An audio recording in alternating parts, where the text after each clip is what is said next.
Does that make you think I'm pathetic all of a sudden? Oh, no. I think you're perfectly fine. Hello and welcome to episode 140 of Popcorn and Prosecco, a show that's all about talking about movies. I am Perri Nemiroff, and here are my co-hosts, Kristy Puchko and Angie. Hey, everybody. Hi. All right, so we've got two reviews for you this week. First, we're going to do a mini review of the new movie, The Edge of 17, and then we're going to roll into a big review of Fantastic Beasts and Where to Find Them, which will have a little spoiler section on the end, so that'll be a big one. Let's kick it off with Edge of 17, and the queen of the film's poster. We'll introduce that one. Hi, guys. So, here's the plot synopsis from IMDb. High school life gets even more unbearable for Nadine when her best friend Krista starts dating her older brother. That's an accurate depiction. What they kind of leave out is, Nadine is such a loner that, when Krista starts dating her brother, she basically has, nobody except her snarky teacher played by Woody Harrelson. I love this movie. I saw it when it was playing at TIFF, and I was really surprised because not only is it really funny and does it distinctly capture that sense of teen angst and anger, it uniquely captures female anger, which I feel like is something we don't get to see very much in film because it's considered somehow unappealing or whatever. But Haley Steinfeld in this, who has been poorly cast again and again, where they're just you're the moody teen. Here she really gets to sink her teeth into a moody teen role. And she finds such dark humor in it that's really wonderful and such pathos. And taps into a side of being a teen girl that I feel like most movies want to kind of carefully avoid. And they don't praise her for being angry either. And she doesn't get to be clever angry. When Juno's mad at people, she says quippy things. Nadine's kind of a dick. And I love that about Edge of 17 because it doesn't praise her for that. It just allows her to have that moment. And yeah, what Perri was talking about, if you've seen almost any trailer, you'll see parts of my review because, they've been running my Nerdist review left and right in the trailers, which has been really fun for me. Well, that's a pretty damn cool trailer and poster to have a quote on because this is now one of my favorite movies of the whole year. And the easiest comparison to make is Juno. And I'm not saying it because the characters are similar, but just because of how they approach, troubles that a young woman of that age would go through. It's so somewhat similar in tone where it's, very dramatic and heartfelt, but at the same time, there's countless laugh out loud moments where you can have a laugh at their expense. And I just freaking loved this movie. I really couldn't believe how much I wound up loving this movie. Haley Steinfeld is so damn good in that role. She was just perfectly cast in this, and so was Woody Harrelson. I kind of wish the movie had a little more of him if I had any complaint whatsoever, but I think given what that role was and what he did with the role, it was almost like he made just the right impression for just the right amount of screen time, so that's kind of more me being selfish and just having had so much fun with the character. Well, they have such great on-screen chemistry. There's a lot of good work in this movie and a lot of good character work through the acting and all that. But Steinfeld and Harrelson are just spectacular together. My favorite scene is one you get to see in the trailer where he's reading a sext message that she sent someone by accident that she's mortified by, and that scene alone, I still thinking about that scene. It's it's the Mike Hat of this movie for me. I also wouldn't have wanted Woody Harrelson to have more screen time because I think the movie did just the right amount of balancing between Nadine being the number one, your protagonist, the person you need to follow through the story, and then surrounding her with worthy supporting characters. The mother is fully developed. I saw where she was coming from. Even seeing Blake Jenner as her brother, because as presented in the trailers, I'm oh, he's just going to be the hot guy that pisses his sister off. He's got a really smart, emotional, moving arc as well. And I'm really liking the young actress that plays her friend, Krista, Haley Lou Richardson. I thought she was great in this, and I just saw her in Split also, and I think she's definitely one to keep an eye out for. And then the actor that played Erwin, I have the biggest crush on him. He's the sweetest thing in the world. I was just totally taken by him the entire movie. I thought the courting that was going on between the two of them was just the most charming thing ever. I watched it with another friend of ours, Michael, and he was laughing at me during those scenes because I watched all the Erwin scenes with my hands covering my eyes like I was watching a horror movie because they are so awkward in a really good way. I really like that performance. I mean, you compared it to Juno, but one movie it made me think of is another one of my favorite recent teen movies, which is The Spectacular Now, and it's just the way that it has such empathy for all the characters. It's a different kind of movie. Edge of 17 is much funnier and all that stuff, but Like, it's the same way, like, where the world, not just the main character, but the world around it feels populated with very three-dimensional characters, and there's no, like, sort of glorifying the main characters at all. Like you said, like, you know, there's nothing really special about Nadine. Like, she's a loner, she's unique, but she's not, like, you know, she's not like exceptionally smart. She's not like exceptionally like cool, or like, it's not that she's like jaded because she can like see past the bullshit any better than any other teenager, which is one thing I loved about it, because I feel like you see so many movies where like you've got like a wisecracking teen, and it's like because they're so like cool and smart and like, it's probably the opposite everyone. with Nadine, where she's actually worse at those types of things than anyone. You get a lot of that from her brother, who's actually the character I ended up identifying the most with. Not because I was like him, like, in school, but the family dynamic was not, you know, not exactly like my family, but like there were definitely like echoes of that where I was just like, oh my god, that gave me chills. It's like I remember that so well. And I think that as the movie goes on, like through characters like him and some of the other ones, you kind of see more and more of like, because you start off from Nadine's perspective, but as the movie goes on, you see more and more how other people see her, right, and all the horrible and wonderful things about her. Yeah, and it's astonishing because this is the directorial debut of Kelly Freeman Craig, and it does not feel like a first feature. It's very really competent. Confident. Yeah. And yeah, props to her. I think this is a really great movie. I'm bummed to see it's not doing super well in theaters right now. Like, it looks like it's only going to make like 4.8 million opening weekend. And I'm guessing that's because it's coming out against another big movie that we're going to talk about in a sec. But yeah, I would say absolutely see Edge of 17. Listen to the trailers, guys. People really know what they're talking about in those.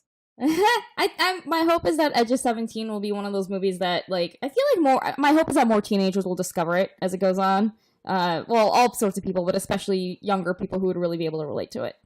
Oh, that's unfortunate. I am looking at the box office numbers now, and it's got a fairly low per theater average. That's not right. Clearly, you should see this movie. Go see it now. All right. Yes, any final thoughts? Nope. I think we all love this one. All right. We're moving on to the big one now. The big wide release. The new installment to the Harry Potter film franchise. It's Fantastic Beasts and Where to Find Them. Here is the IMDb synopsis. The adventures of writer Newt Scamander in New York's secret community of witches and wizards 70 years before Harry Potter reads his book in school.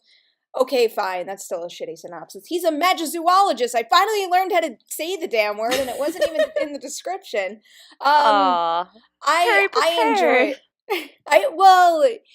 Doing the news videos, you gotta actually learn how to pronounce people's names and everything. It's like, not to go completely off track, but we were just talking about Arrival, and it's an ongoing thing that no one could pronounce the director of Arrival's name. So when Eric Heiser, the writer, came into the studio the other week, the first thing I asked him was, dude, tell me what the director's name of this movie is. And he said, Denis Villeneuve, and I will never say it another way ever again in my life. I said a name right. Now that that's taken care of, I loved this movie. I had a lot of fun with it. I want to say 75% of the time. Every single time it veered away from the four main human characters and had something to do with anything other than them tracking down Newt's beasts, it lost me a little. And I actually think Colin Farrell gave a great performance. I thought Ezra Miller did a fine job too, but the whole thing with you have a number of antagonists in this movie. There's the folks at I'm forgetting the name of MACUSA, who are trying to, put a stop to what Newt and Tina are doing and reprimand them and all that nonsense. You've got whatever Colin Farrell's up to. You've got Ezra Miller and the second Salemers who have their whole agenda. The movie does shove the Grindelwald issue in your face very early on in the movie to let you know that that's a problem. And, the movie is called Fantastic Beasts and Where to Find Them. I think this could have been like an A+ rock solid introduction to a new iteration of the Harry Potter franchise had it been primarily a movie about Newt Scamander teaming up with these new buddies and trying to track down his fantastic beasts. Which is kind of like how Harry Potter starts, right? Or am I remembering this wrong? Like, I feel like in that one, like that movie and that book, I felt like gave you more time to kind of get in and get settled and get to know the characters and care about them and explore this world before toward the, I mean, they begin with that, like, something bad happened in Harry's past, but that kind of gets recedes into the background while he goes on this adventure, and it's not till the sort of end of that story that, like, the villain starts to become a thing, and, you know, you realize that this is building up to a much greater battle. And I yeah, like, now that you're talking about it this way, I wonder if Fantastic Beasts might have benefited from that, because it's not streamlined. Like, it's really fun, but there's just so much going on, like, at every given moment, and that makes this movie, which I did enjoy, I had a good time, but it makes this movie that feel like it is twice as long as it is, because there's just so much going on. That's interesting. I liked it a lot, and I was actually surprised by how much I liked it, because watching the trailers and stuff leading up to it, I was like, okay, I don't get it. I don't dislike Eddie Redmayne, but, like, he's not someone who initially, like, instantly pulls me into a project necessarily. I mean, we all know I love him in Jupiter Ascending, but, like, the rest of his filmography is spotty for me. Isn't it really sad that he's got an Oscar, yet we will never mention his name without referencing Jupiter Ascending? Okay, no, it is not because sad, he because that is his creates best performance. Okay, I don't care what the Academy says. Yeah, the Jupiter Academy got it Ascending wrong. is his best performance. Jupiter Ascending. But so I, like, watching the trailers leading up to this, I was like, look, I like Harry Potter movies. I like the jazz era that it's set in, but it was, like, doing nothing for me. And then when I went to see it, and I went to see it because they did the junket for Nerdist, I was delighted. I just thought it was so fun. Like, when they're chasing the beasts, it's fun, it's imaginative, it's cool looking, and I really love the Muggle character that we're calling No-Mages, because God forbid Americans have cool slang in these movies. So the No-Mage, Jake Kowalski, is that right? Jacob Kowalski, Yeah, played by he Dan was Fogler. great. Love him, by Dan Fogler. Dan He's Fogler so in that funny. role was perfect. Yeah, I loved everything he did, and it's like he's such a good, like, palooka character. Like, he's that like schlub that shows up in old school movies who's like, I don't know what's going on, and I was like into all of that. That was wonderful. I thought the main foursome was great together. But where I got frustrated was basically any time they started setting up for a sequel, which happens a lot throughout the film. Like, John Voight shows up at some point, and he's like, these are my two terrible sons. One runs a newspaper, one's a governor or something. I don't even know what the son did. That was the one part of the movie where I think you could have legit just erased the whole thing and it wouldn't have mattered at all. And that's the whole thing. It just feels very hard, like they're telegraphing, like, there's gonna be more. It's like, no, we know. But it's like, similarly with the Grindelwald mentions, and I just don't care about that. Like, I wanted to just enjoy time with these things. And even, there's like one part, and this isn't a spoiler because it means nothing, but there's one part where, like, someone sees a picture that Newt has, and they're like, oh, you had a girlfriend one time? Let's talk about that for no apparent reason. And, like, that shit just, I didn't need any of that. And it's like, I get it, they're building a franchise, but it's like you said with the first film, Angie, like, let us just start the story. Like, they don't need to do all this stuff of, like, setting up all these things that people don't really care about right now anyway. So I most enjoyed this movie when it is just them chasing the beasts, and like, you know, whether, and it's like, they also made such fun use of the idea of New York City, though they did not shoot it here. But, like, you know, there's like a scene that basically takes place in Macy's, there's a scene that takes place in the subway, there's one that takes place in Central Park, and it was really fun to get to watch, like, jazz age New York City. Oh, and the speakeasy scene is so good. Mm-hmm. To watch jazz age New York City through the lens of Harry Potter, I really enjoyed that. That was super fun. And then, like, also just the costumes by Colleen Atwood, I could watch in motion for hours and hours and hours. I mean, so, overall, I mean, you know, this is, like, I feel like no one was really sure what to expect from this, because it's, you know, it's a Harry Potter movie. It's based on a fictional textbook, yeah. Yeah, so then, like, you know, I did think that it was really fun to actually go in and, like, I don't think I had read Harry Potter before the first two movies, but all the other movies were ones that I, like, went in knowing exactly what the plot was, so it was kind of fun to be like, ooh, like, what is this adventure gonna be? Right. And, like, one thing that kind of surprised me was, like, I wonder if it's gonna be weird that now the main characters that we're following are fully grown adults instead of children, but I thought it worked really well. One thing I liked about Newt is that he really is kind of, like, I don't, you know, he's not my favorite character. Eddie Redmayne's not my favorite actor, but one thing I did really like about that character is he is genuinely unusual for a franchise hero. Like, he's very introverted. He almost reads like he's on the spectrum. Like, this is not something that we've seen very much. And he doesn't seem to be, like, a chosen one type. It's not actually clear how he fits into the whole, like, Grindelwald thing, but he doesn't, you know, he's not really special, like, you know, so I thought that was another kind of interesting thing where you do feel like you're following the adventures of a guy that just, a fairly ordinary guy that just gets sucked into all of this. That one conversation between him and Jacob where he says, like, people just think I'm annoying. Yeah. I'm glad you said that out loud, because it makes it even better that you're annoying. we're ready, and I know some people didn't like this. I didn't mind it, but he does this thing in the movie where Eddie Redmayne talks with like half of his mouth as if he's sort of chewing on the side of his face a little bit. I thought that's just what his face looks I like. know, I think he's mugging. I think he's like, it's a thing. Because I talked to him in the interview and like he wasn't talking like that then. Like he uses his full mouth when he's actually talking. But I thought that And was he opens it very wide when he's in Jupiter Ascending. Yes, exactly. Like we know he can use his whole mouth. We've seen Jupiter Ascending. We know how that works. He creates life and destroys it. So anyway, but yeah, I quite liked him in this. But I want to talk about the things that I did not like as much. We have to go into spoilers, so I don't want to railroad us into that. I just wanted to throw that out. Well, just to briefly talk about another sequence that I really liked. So the place where Newt keeps all of his creatures is in his magical suitcase. That's one of the most incredible sets in this entire movie. I loved just the magic of them opening up the suitcase, walking down there, and that's probably one of the best uses of exposition in the entire movie, where it's like, look at these creatures I caught. I'm going to tell you what they're capable of, because he's busy giving Jacob a tour for the most part. And, Right. you know, the audience perspective is Jacob's perspective, so it feels very natural to, like, have your hand held as you walk through the case. Sure. But I think everything that went on down there was just, that felt to me like classic film one Harry Potter type world building, and that's the kind of stuff that I needed. And Yeah. holy shit, I want a Niffler, even if it's gonna rob me of every shiny penny I have. And I don't remember what his little stick friend's name is, but I thought he was adorable. Truckle. He has an individual name, but I forget what that is. But yeah, I like the creatures. Niffler, like, yeah, they had me from Niffler. Niffler's like the first creature you get to meet, and I was like, and I'm in. I love it. Before we go into spoilers, like, just real quick, thumbs up, thumbs down. I absolutely think people should see it. I think it's really fun.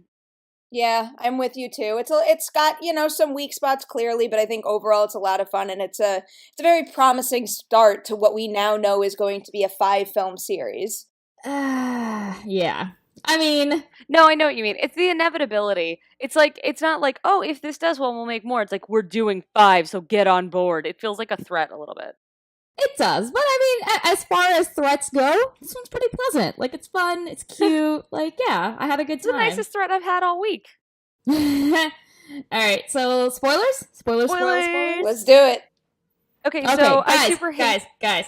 The second, we're in spoilers. So the second, while the credits were still rolling, I whipped out my phone and I texted Kristy in all caps, oh my god, they turned Colin Farrell into Johnny Depp with 18 angry face emojis. All the angry I was so emojis. pissed. She was the angriest of emojis. Yeah, and it was funny because I had seen it 2 days before, and I was like, Angie, once you see this, we need to talk. Because in my screening, when they're like, Scooby-Doo alert, pull the face off, and it's actually Johnny Depp, everybody in the theater, you could hear people go, ugh.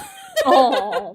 Yeah. I wouldn't say that was my audible reaction, and I was a little surprised where, I mean, you guys know the Johnny Depp thing where he dresses up and it's like you could see Johnny Depp's face oozing out of all that makeup. But Yeah. here, I was glad that he didn't look so much like Johnny Depp to me. However, that He does looks not crazy pants. It's the that does not stupidest look. It has excuse the nothing to do fact with that anything. you set up a great villain and you have an actor like Colin Farrell giving a great performance, and then what did it mean at the end? It's it just, that whole reveal kind of just drove that character into the ground and made the villainous plot that he was doing the entire movie feel a little weird and pointless. It's also bonkers because someone pointed out on Vulture, they wrote a post about so this guy is supposed to be the next big deal, and he's wasting his time solving small crimes in New York, which I do disagree that there's apparently some sort of prophecy or something, because he's clearly looking for the Ezra Miller thing, that whole thing. But it's still stupid, and it made me angry because Colin Farrell's so good in this. He's interesting and kind of schmarmy and kind of weirdly sexy, and I bought all of that. And then all of a sudden they're like, it's Grindelwald, and I was just like, I hate this. This is dumb. The look is dumb. The 2 different color eyes and the horrible facial. I'm sorry. I just can't. I'm so mad at the look. I would also like to point out that the Grindelwald reveal is something that I don't think has quite as much impact as they thought it was going to, because Grindelwald is a super minor character from Harry Potter. Okay, he's a guy that you don't hear about, that you don't even know exists until very, very late in the series, and then he has a very, very, very minor, he factors in a very small way to everything that happens in Harry Potter, and they do kind of set up in the beginning of this, oh guys, he's kind of like another wizard Hitler. But then, like, you don't really, like, and they, like, mention him a few times, that you're like, okay, whatever, and then it's like, at the end, it's like, and he's Grindelwald, and you're like, oh, okay, this is like the time John Harrison turned out to be Khan, I guess, or something. I don't know. Right. So the reveal here is making me think a lot about the first Harry Potter movie, and the problem with the whole Grindelwald thing is that it has no stakes for the main character whatsoever. As presented in the movie, Newt has no connection with Grindelwald, whereas the beginning of Harry Potter presents Voldemort as he who, whatever it is, that killed his parents, and that's why, as he's brought up throughout the movie, it meant something, and also, it wasn't like Voldemort had taken over what was presented as the main villain in the first film, even. You remember the reveal where, like, oh shit, he was like a host and he's chilling in the back of his head. That was creepy and messed up, and it still made both characters matter. Right. This, on the other hand, kind of erased what you had been invested in for an entire movie. It was not a good way to do it. There's one other thing, I just want to tack on one other thing that bothered me in the spoiler section, is that most of the movie I really liked him and Tina, like Newt and Tina's like kind of good cop, goof cop dynamic. But then at the end, all of a sudden they're like, oh, by the way, we're in love with each other. And I was like, no. At no point did I get the feel that there was a romantic vibe there until at one point, all of a sudden her sister's like, so did you have a girlfriend before? What's the deal? And I was like, come on. Like, that bugged me because it just feels so like, it feels like they felt like they had to make them fall in love and not like it makes any sense for the characters. It's unnecessary and unearned, especially because the movie already has a really cute, really nice, really fun romantic subplot involving Jacob and Queenie. I mean, like for me, that was enough romance, like, and that kind of really fit where the characters had really good chemistry and you could kind of see why they were drawn to each other. But the Newt and Tina thing, I agree, it just kind of seemed like, you know, they got along, but I didn't like sense any sparks until like the characters started telegraphing it just like through dialogue and stuff, like, oh yeah, girlfriend. I agree it was telegraphed, but at the same time, I was kind of buying into it throughout the whole movie, because at the beginning, she's so much about, you know, I want my position back, I'm going to take you down in order to do it, and I thought that Catherine Waterston gave kind of like a nuanced performance where I could see her becoming a little more fascinated, and when she goes down into the case, you can kind of see things switch, and her fighting for Newt all of a sudden. I was kind of buying it, but I will agree that towards the end and when lines like that were dropped, it felt a little heavy-handed. My favorite part of this entire movie, though, was the whole Queenie Jacob romance. When he was going to walk out into the rain, I was on the edge of my seat, on the verge of yelling, like, don't do it. I honestly, I couldn't believe how just like riled up I got with that stuff. And at the end, when he's got his bakery and she comes in, and what does it mean? It's like Inception and I can't handle it. It's like Inception and I hate it. Poster quote.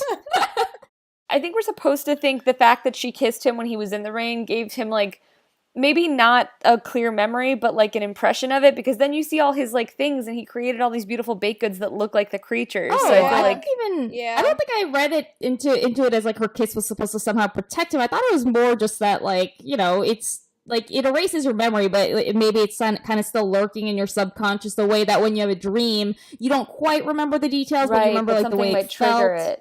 Or something, yeah, and then like seeing her come in. I don't think he quite remembers who she is, but there's probably, he just kind of knows that like he's like, something about her seems like familiar, and like I'm drawn to her somehow. I love the idea of just the two of them baking together. Like in the sequel, whatever happens, I just want one scene of them baking together. Well, this is the only thing that has me a little nervous moving forward, and I don't know the source material, so I don't know what their backstories are and who ends up with who and all that nonsense. Any.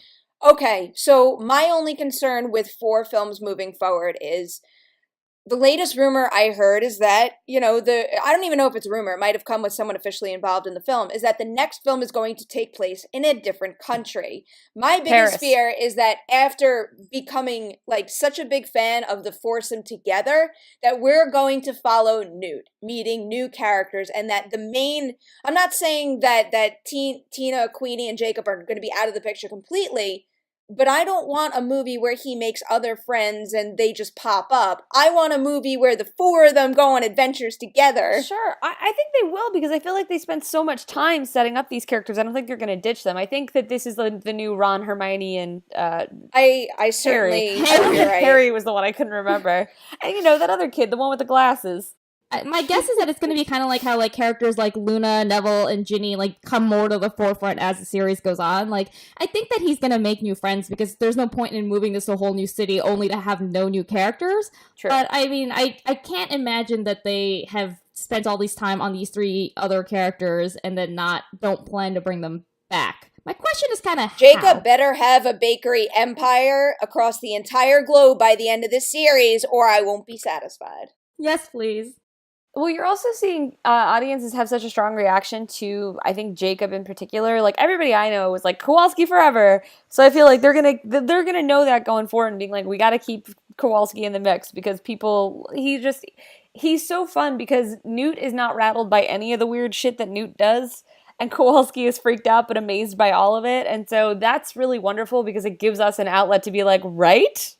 What is happening with this mating dance? Like, I love all of that. All right, we should wrap up. All right, another round of thumbs up for Fantastic Beast. Am I correct? Yeah, I'd see Edge of 17 first. It needs your monies more, and I think it's funnier, but Fantastic Beasts is a really fun family film. That's actually a good thing to point out, is that Edge of 17 will likely not be in theaters as long as Fantastic Beasts and Where to Find Them. So if you want to see both and you're a little more excited for Fantastic Beasts, seriously, do Edge of 17 a favor because it deserves it and should be in theaters longer, and go see that now.